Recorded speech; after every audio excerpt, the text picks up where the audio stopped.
She called him dad for 17 years. She set a place for him at the table. She hugged him goodnight. She defended him to people who said something felt wrong. They were right. The morning everything collapsed wasn't loud. There were no sirens. No dramatic confrontation. Just a single piece of paper, sitting on the kitchen counter, that she was never supposed to find. He picked it up. And the man she had built her entire life around stopped existing. Not because he died. Because he was never who he said he was. What happened inside that house over the next 72 hours will make you question every person sitting at your dinner table tonight. Stay with me. Because this story, it doesn't start where you think it does. And it doesn't end where you'd expect either. Have you ever looked at a family photo and felt something was wrong, but couldn't name it? I have one photo from 1987. All four of us. Smiling. Sun in the background. His arm around my mother's shoulder. I used to love that photo. Now I can't look at it without my stomach dropping. Because I know what was happening 3 days before it was taken. I know what he did the morning after. And I know exactly what that smile was hiding. But let me start at the beginning. The real beginning. Not the one he told us. We lived in a house on Callaway Street. Beige curtains. A dog named Rex. Neighbors who waved from driveways. My mother made dinner at 6 every evening. He was always home by 6:15. That kind of precise. That kind of controlled. Thought it was love. That consistency. That routine. Looking back, it wasn't love at all. It was management. He managed us the way you manage a situation you're afraid might expose you. Every dinner was the same. Every weekend planned in advance. Every visitor to that house, pre-approved. I didn't notice. I was 9. My brother was 7. We thought we had the most organized father in the world. My mother thought so too. There was one rule in our house that nobody spoke out loud but everybody followed. You didn't ask him questions he didn't invite. Not about his job. Not about the calls he took in the garage. Not about the weekends he disappeared and came back smelling like somewhere else entirely. My mother called it giving him space. I called it normal, because I didn't know what normal looked like yet. But here's what I remember clearly. Whenever someone got too close to asking the wrong thing, his whole face changed. Not angry. Not loud. Just gone. Like a light switching off behind his eyes. And whoever asked the question always apologized. Always. Even when they had no reason to. That's not a personality trait. That's a skill. The first crack appeared on a Tuesday. Nothing dramatic. Nothing cinematic. My mother was looking for the insurance documents. Routine stuff. She opened the filing cabinet in his office. The one he kept locked but had left open by mistake that morning. She found the insurance documents. She also found something else. She didn't tell me what it was for 3 more years. But I remember that Tuesday evening. Dinner was at 6. He was home at 6:15. Except my mother didn't eat. She moved food around her plate. Laughed at his jokes. Refilled his glass. And every few minutes she glanced at that filing cabinet in the hallway. Just for a second. Then back to her plate. I watched her do it 11 times. I counted. I didn't know why I was counting. I know now. Something in me already understood that what she found in that cabinet was going to change the temperature of everything. That night she came into my room after he was asleep. She didn't say anything for a long time. Then she straightened my blanket, even though it didn't need straightening, kissed my forehead and walked back out. She locked her bedroom door from the inside. First time I ever heard that lock click. It was the sound of a woman realizing something she couldn't unrealize. And somewhere down the hall, behind a closed office door, the man we called our father had absolutely no idea. Not yet. What was inside that filing cabinet? And why did my mother spend the next 3 years pretending she never saw it? Can someone love you and lie to you at the same time? Every single day? I used to think that was impossible. I don't anymore. My mother didn't change overnight. That's the thing nobody tells you about discovering something devastating. You don't collapse. You don't confront. You don't flip the table and demand answers. You go quiet in ways nobody notices. She started waking up earlier. Before him. Before us. I'd come downstairs some mornings and find her sitting at the kitchen table with a cold cup of tea. Just sitting. Staring at nothing. The moment she heard his alarm upstairs, she'd stand up. Rinse the cup. Start breakfast. By the time he walked into that kitchen, she was smiling. That smile. I've thought about that smile for 30 years. He was charming in the way that certain people are charming, deliberately. Every word calibrated. Every joke landed at exactly the right moment. Neighbors liked him. Teachers liked him. The man at the corner shop saved him the morning paper. He collected people's trust the way some men collect watches. Carefully. Proudly. For reasons that had nothing to do with affection. At school I once told a friend my dad was the nicest person I knew. I meant it completely. She said she wished her dad was like mine. I nodded. I had no idea what I was nodding about. 3 weeks after the filing cabinet Tuesday, my mother made a phone call from a payphone. I only know this because I was with her. We were supposed to be grocery shopping. She stopped outside the post office, told me to wait by the door, and walked to the payphone on the corner. She had the number written on a folded piece of paper she pulled from inside her coat. Not her purse. Her coat. She spoke for less than 2 minutes. When she came back, her face was completely neutral. Like she'd ironed every expression out of it. She picked up the grocery basket and said, "Choose whatever cereal you want this week." She never let us choose cereal. I chose. I didn't ask about the phone call. Something told me not to. His work trips started increasing that autumn. 2 days here. 4 days there. He always came back with small gifts. Chocolate for my brother. A book for me. Flowers for my mother. She put the flowers in water every time. She never once smelled them. I noticed that at the time and filed it away as nothing. Children file so many things away as nothing. Those files don't disappear though. They just sit there. Waiting. The second crack came at my uncle's birthday dinner. Extended family. Loud table. Someone asked him about a business trip he'd taken the previous month. He answered smoothly. Confidently. My mother's fork stopped moving. Because that trip, the one he described in perfect detail, he had told her a completely different destination. Different city. Different client. Different story. I didn't know that at the time. I only found out years later what my mother had silently calculated in the space of 3 seconds at that dinner table. She picked her fork back up. Cut her food. Smiled at the story he was telling. And inside that smile was something I now recognize as the most frightening kind of realization a person can have. The kind where you understand, clearly, coldly, completely, that you are living with a stranger. And that stranger has no ID, you know. He had 2 choices now. Stay quiet and keep watching.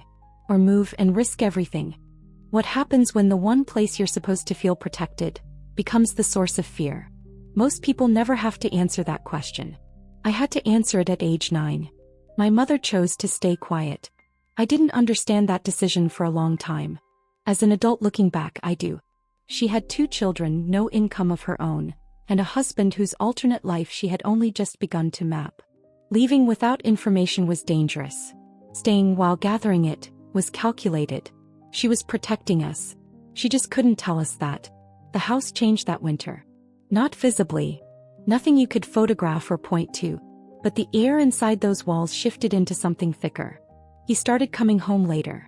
Not dramatically later. 15 minutes. Then 30. Small enough to be explained. Large enough to be deliberate. My mother adjusted dinner time without saying why. My brother didn't notice. I noticed everything. I started watching him the way you watch a weather pattern. Looking for signals. Reading pressure changes nobody else tracked. The garage calls increased. Longer now. Sometimes I'd walk past and he'd turn his back mid-sentence. Not quickly. Fully. Like he had all the time in the world and no concern whatsoever about being caught. That unbothered quality was the most unsettling thing about him.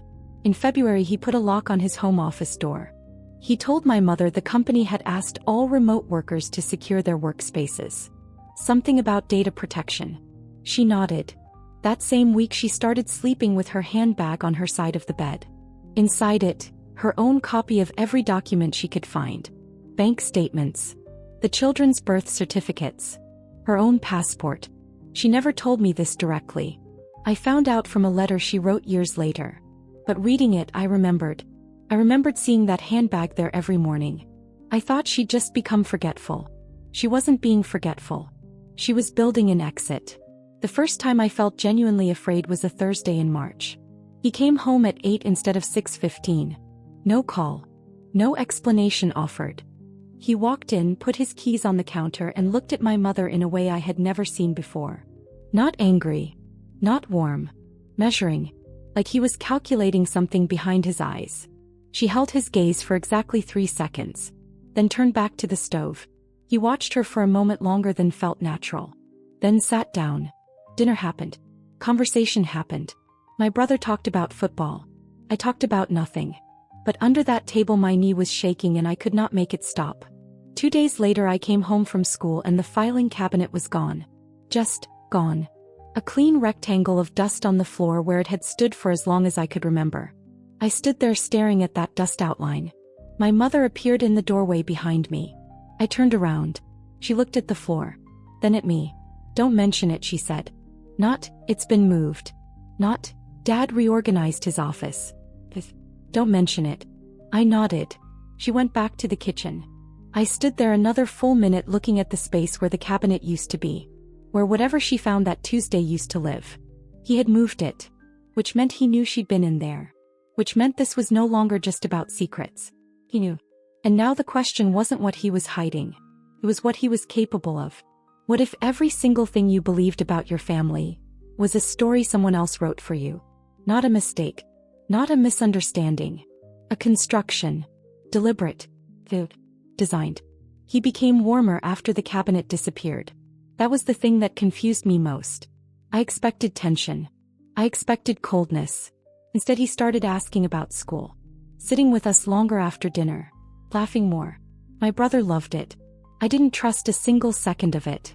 Because I had seen that measuring look. And warm men who calculate don't suddenly stop calculating. They just change what they're calculating for. He wasn't reconnecting with his family. He was checking what we knew. My mother matched his warmth perfectly. Smiled when he smiled. Laughed when he laughed. Touched his arm at the right moments. She was extraordinary at it. And it terrified me because I knew what was underneath it. She knew something about him that could detonate everything. And she was sitting across the dinner table from him every night pouring his water and asking about his day. One wrong word. One slipped expression. She never slipped. Not once. April brought a phone call that changed the shape of things. I was upstairs doing homework. Their voices came through the floor, not words, just tones. His voice first. Low and controlled. Then my mother's. Shorter responses. Then silence. I put my pencil down. Silence in that house had started meaning more than sound. 10 minutes later he left. Car out of the driveway. Gone. My mother came upstairs. Knocked on my door. Opened it before I answered. She sat on the edge of my bed and looked at her hands for a moment. Then she said, "If anyone ever asks you where Dad was last weekend, you tell them he was home with us the whole time." I stared at her. She looked up. Her eyes were completely steady. The whole time she repeated. Then she stood up and walked out. I didn't sleep that night. Not because I was frightened of him. I was frightened of what my mother had just handed me. She had just made me part of it. Whatever it was, I was now carrying a corner of it. I was 11 years old. I lay there running last weekend through my head. He had been home Saturday morning. Then gone Saturday afternoon. Back Sunday evening. Where had he been? Who needed an alibi? And why did my mother, who had been secretly documenting everything, sleeping with her handbag, making payphone calls, why did she just protect him? That question kept me awake until 4 in the morning. I didn't find the answer for years. The answer, when it finally came, reordered everything. She wasn't protecting him. She was protecting us.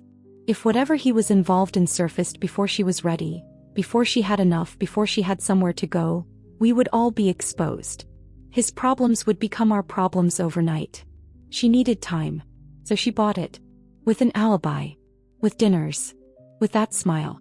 She was the most controlled person in that house and nobody knew it but me.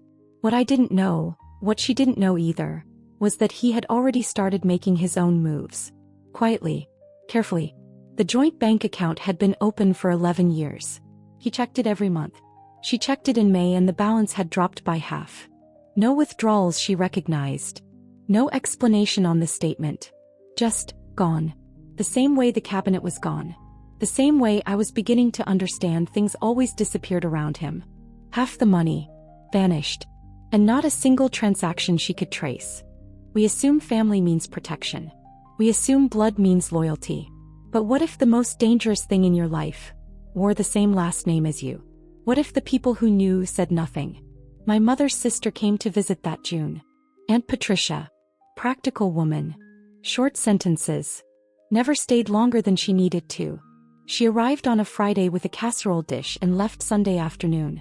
Standard visit. Nothing unusual. Except the last hour. He took my brother to the park. Deliberate timing, I know that now. The moment his car left the driveway, Aunt Patricia sat down at the kitchen table and slid an envelope across to my mother. No explanation. Just the envelope. My mother looked at it. Then at her sister. Open it, Patricia said. I was on the stairs. They didn't know I was there. My mother opened it. I couldn't see what was inside from where I sat. But I watched her face. It didn't collapse. It didn't crumble. It just set. Like concrete hardening. She looked at the contents for a long time. Then she put everything back inside. Folded the envelope once. Slid it into her cardigan pocket. Patricia reached across and put her hand over my mother's. How long have you known? My mother asked. Patricia looked at the table.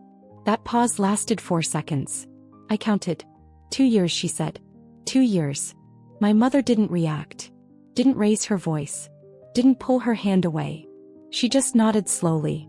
The way you nod when something confirms what you already suspected but hoped was wrong. Then she asked one more question. Is there anyone else who knows? Patricia nodded. My mother stood up. Put the kettle on. And they never spoke about it again that weekend. Not once. I sat on those stairs for a long time after they moved to the living room. 2 years.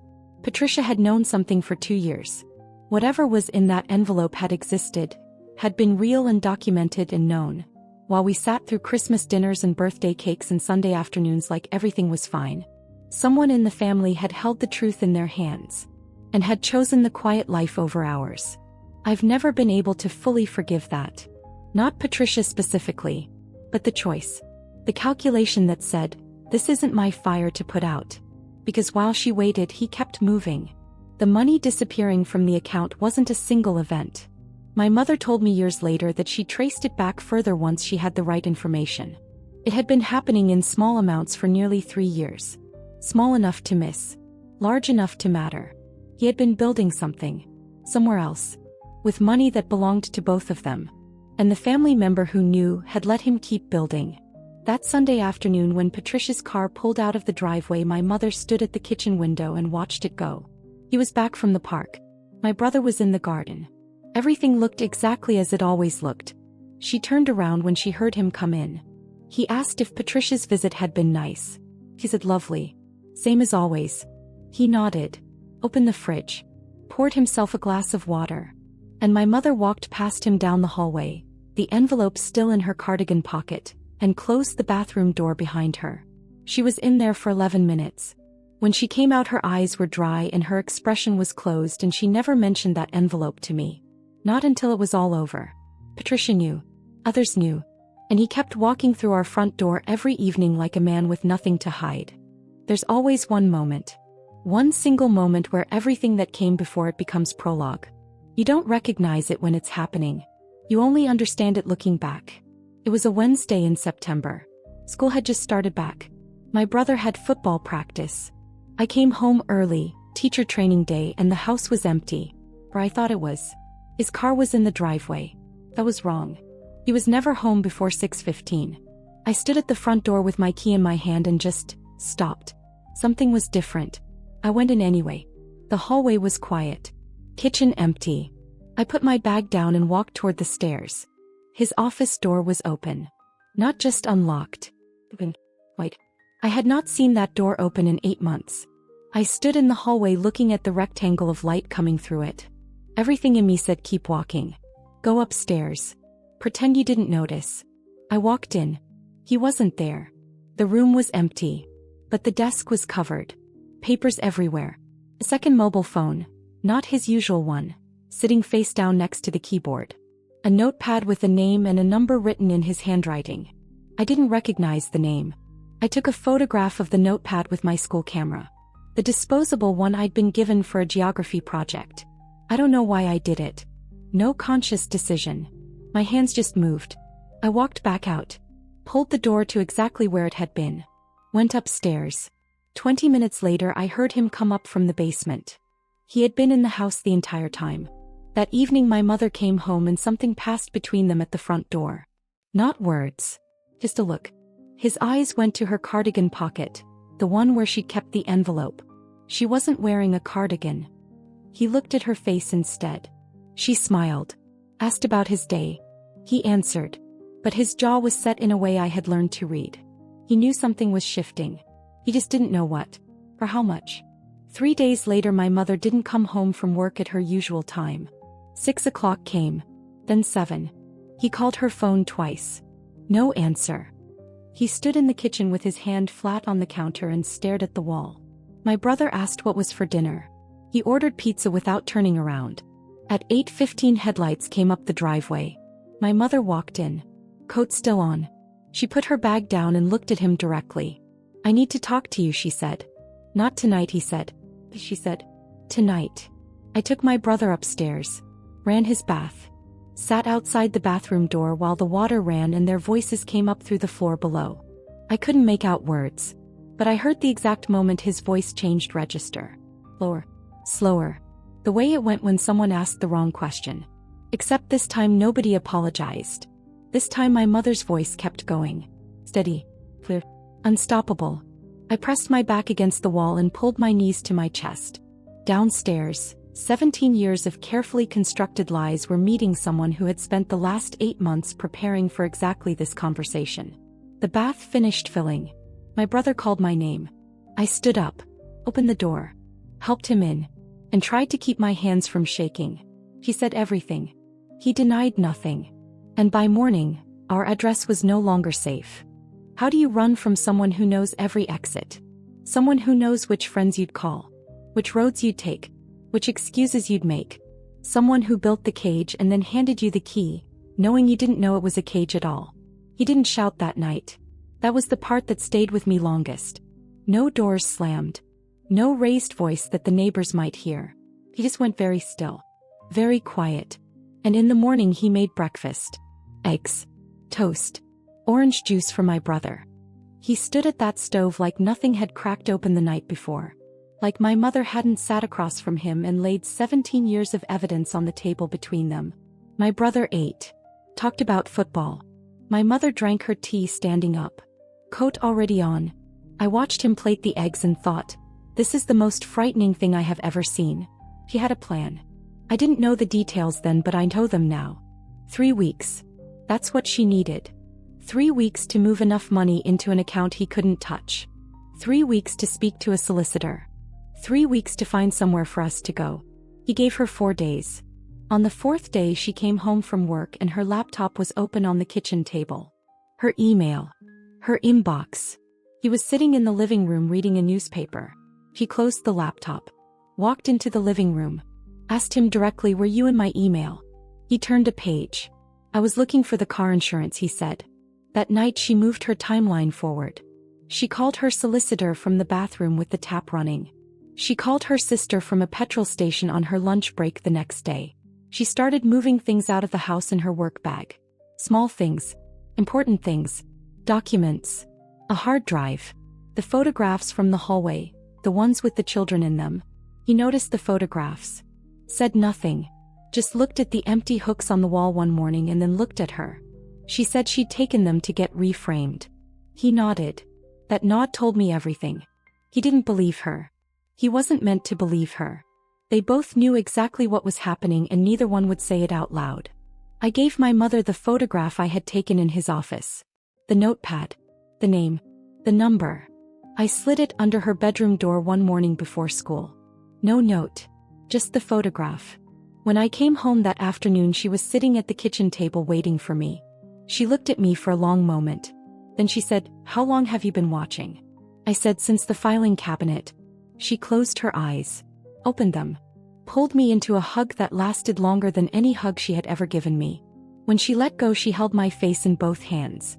She said, we are leaving on Friday. Thursday night he didn't come home. No call. No message. Just an empty driveway at 6:15. 7. 8. My mother didn't adjust dinner time. She fed us. Bathed my brother. Put him to bed. Then she came and sat on the edge of my bed the same way she had the night she found the filing cabinet open. Except this time she didn't straighten my blanket and leave. She sat there until I fell asleep. And when I woke up at 2 in the morning she was still there. Sitting in the dark. Listening to the driveway. He came back at 3:47 in the morning. I know because I heard the door. What happens when the system's designed to protect you, look the other way? When the people with the power to stop it, decide it isn't their problem. When you reach out your hand and nobody takes it. He had been to the bank. That's what he did in those missing hours. We found out 3 days later when my mother called to check the account balance from a payphone outside the supermarket. The account was empty. Not half. Not most. Everything. He had walked into that branch at 9:40 in the evening, just before closing, and withdrawn every remaining penny in cash. The teller processed it. The manager signed off. Nobody called my mother. Nobody flagged it. Nobody thought to question a man emptying a joint account at 9:40 on a Thursday night. She stood at that payphone for a long time after the automated balance was read back to her. Then she hung up, walked back to the car, sat in the driver's seat. She didn't start the engine for 11 minutes. Friday came. We didn't leave. Not because she changed her mind. Because she had nothing left to leave with. No money. A solicitor she couldn't now afford to call back.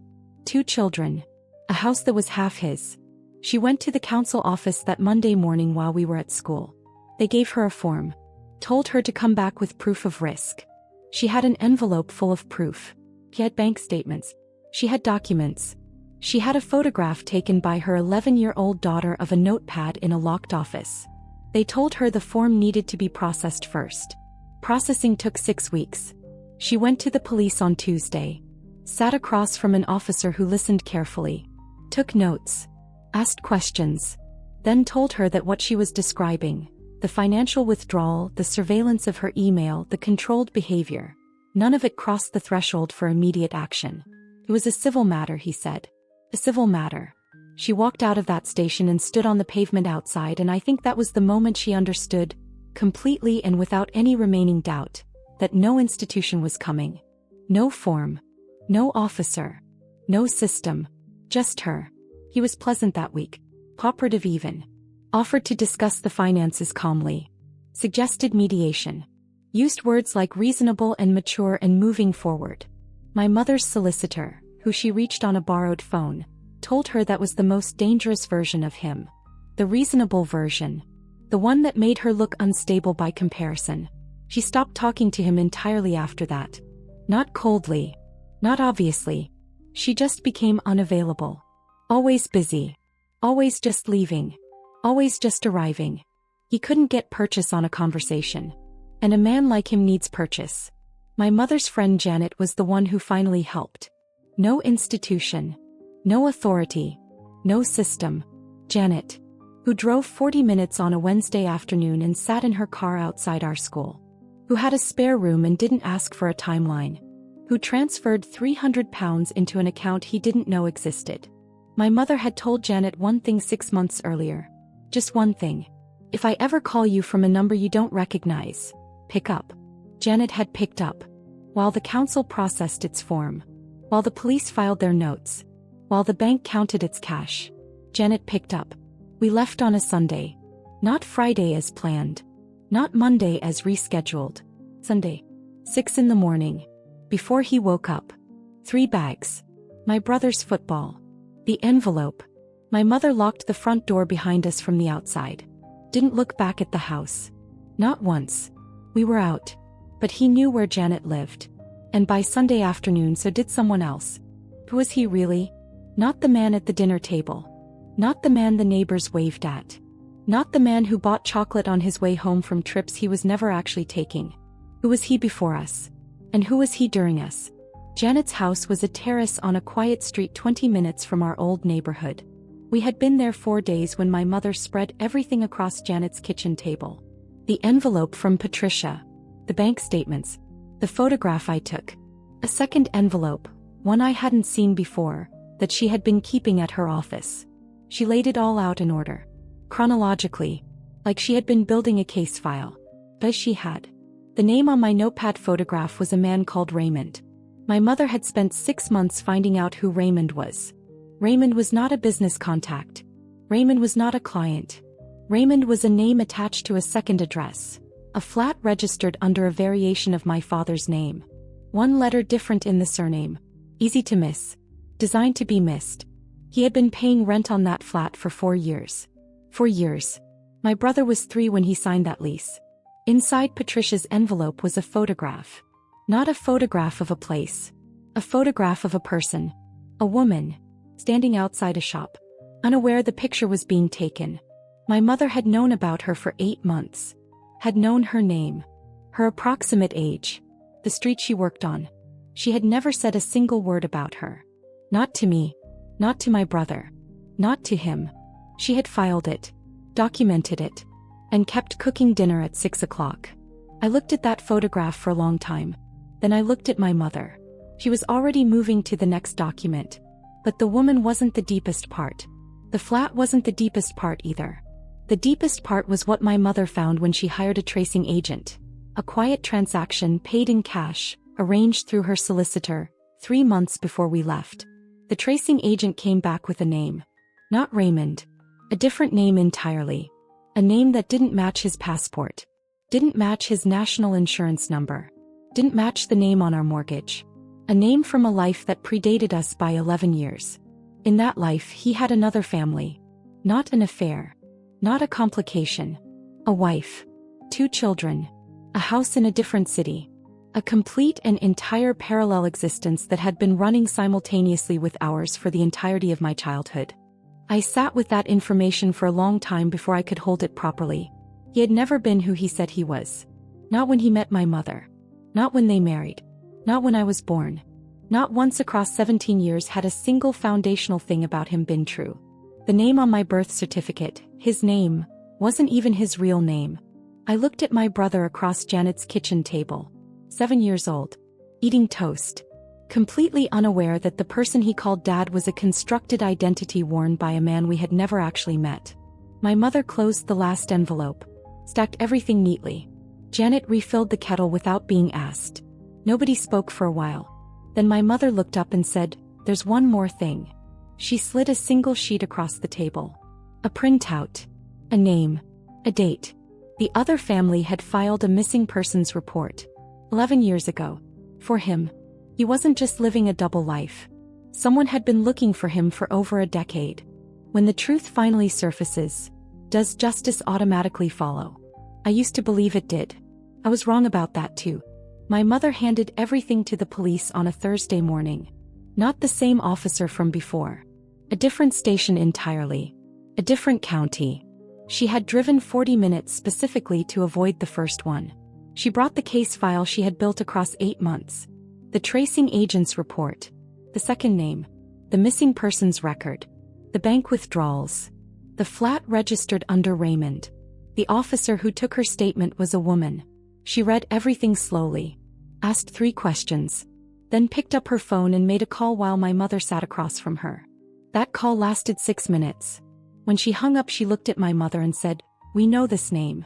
They knew the name because he had done this before. Not the same construction. Not the same city. But the same architecture. A false identity. A family built on it. Money extracted from it. A disappearance when it got too close to collapse. There had been a previous report. Filed in another county 7 years earlier. A woman. 2 children. A house emptied of its savings. That case had gone cold. My mother's file reopened it. He was found 11 days later. Not hiding. Not fled. Living in the flat registered to Raymond. Going to work. Buying groceries. Existing with a composure that the arresting officers described later as remarkable. He didn't run when they knocked. He opened the door. Looked at both officers. Stepped back to let them in. Like he'd been expecting it. Like he'd already calculated what came next and decided this was the move. Even getting arrested he managed. The charges took months to formalize. Bigamy. Fraud. Financial abuse. Identity deception spanning 2 decades across multiple families. There was a third name that emerged during the investigation. Not Raymond. Not ours. The third. A name attached to a bank account in a different country. A small but consistent stream of money going in. Going back 8 years. Nobody knew who that account belonged to. The investigation is still open on that specific thread. I'm not sure it will ever close. The other family made contact in January. His first wife. Her name was Margaret. She had 2 sons, 16 and 19. She had spent 11 years believing he was dead. She had grieved him, built a life past the grief, told her sons their father had simply vanished. And then a police officer had called her on a Tuesday afternoon and told her that the man she had mourned for 11 years had been living 40 miles away with another family the entire time. I don't know what that phone call felt like for her. I think about it often. My mother and Margaret spoke once. A single phone call arranged through their respective solicitors. 20 minutes. My mother never told me what was said. I never asked. Some conversations belong only to the people who had them. He pleaded guilty to 4 of the 7 charges. Stood in that courtroom with the same composure he had when they knocked on Raymond's door. The judge spoke for a long time before sentencing. I sat in that gallery next to my mother and watched him stand there. He didn't look at us once. Not once. And somehow that was worse than anything else he had ever done. Because even at the end, even with everything exposed and documented and read aloud in open court, he was still managing us. Still deciding what we were worth. He was sentenced. The courtroom emptied. And the hard part, the part nobody warns you about, was only just beginning. Surviving isn't the same as healing. Everyone assumes once the danger is gone, you exhale. You recover. You move forward.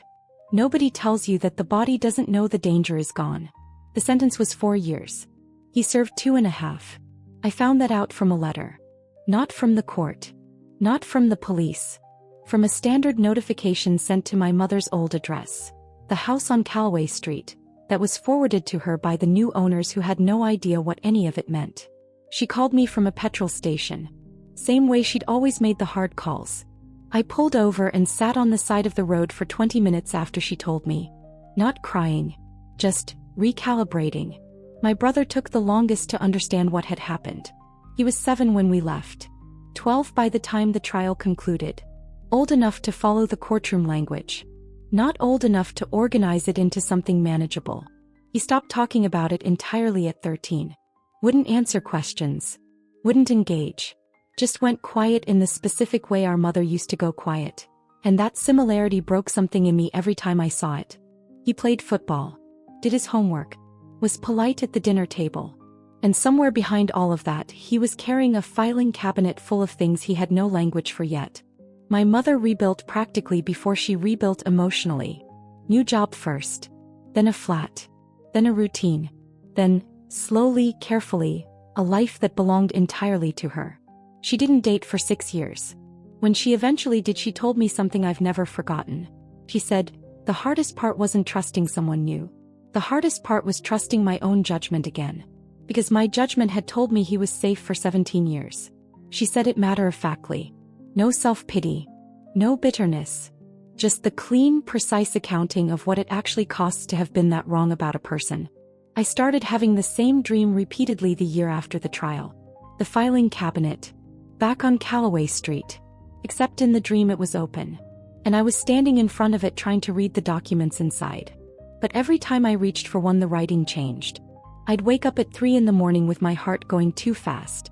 It took me 2 years to speak to anyone about it. The therapist I eventually found had worked with families of identity fraud cases before. She said something in our second session that I still think about. She said, you spent your entire childhood developing a very sophisticated early warning system.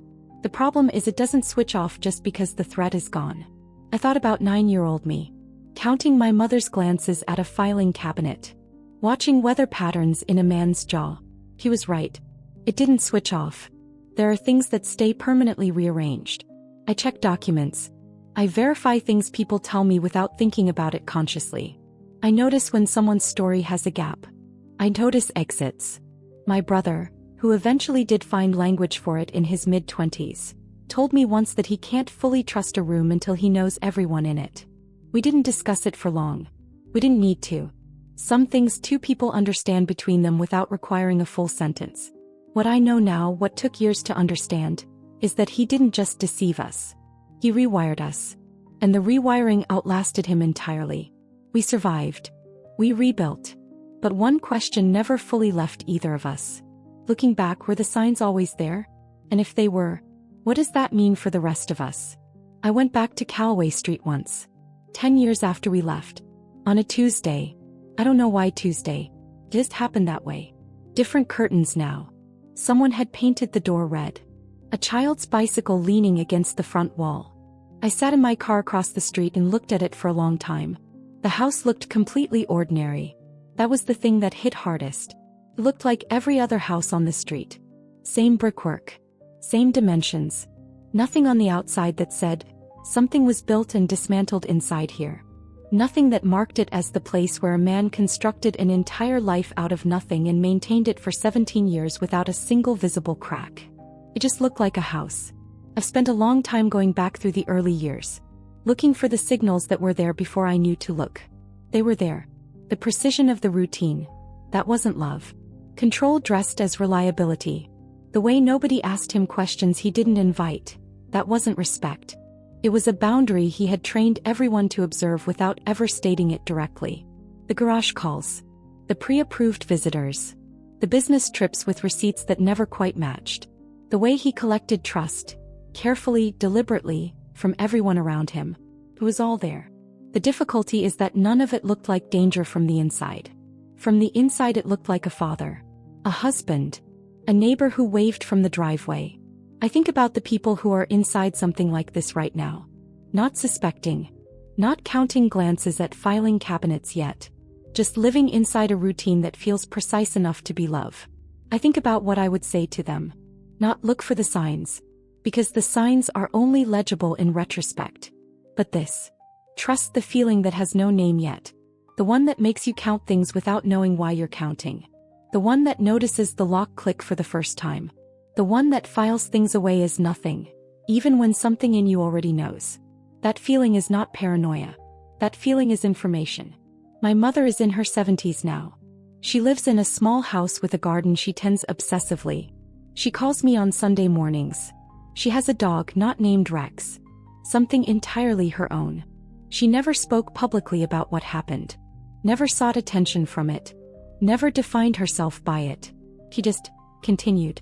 With a clarity and a steadiness that I have spent my entire adult life trying to understand and replicate. My brother has 2 children of his own. A boy and a girl. He coaches their football on Saturday mornings. He still can't fully trust a room until he knows everyone in it. But he shows up. Every Saturday. On that field. That's not nothing. That's everything. I still have the photograph from 1987. All 4 of us. Smiling. Sun in the background. His arm around my mother's shoulder. I don't love it anymore. But I don't look away from it either. Because that photograph is real. That day was real. The sun was real. My mother's smile, underneath everything she already knew, was real. He was the only thing in it that wasn't. And he doesn't get to take the rest of it. Not the sun. Not the day. Not us. We were never the strangers in that family. He was. He always was. Thank you for watching The Stranger in My Family. If this story stayed with you, share it with someone who needs to hear it. And remember, trust the feeling that has no name yet.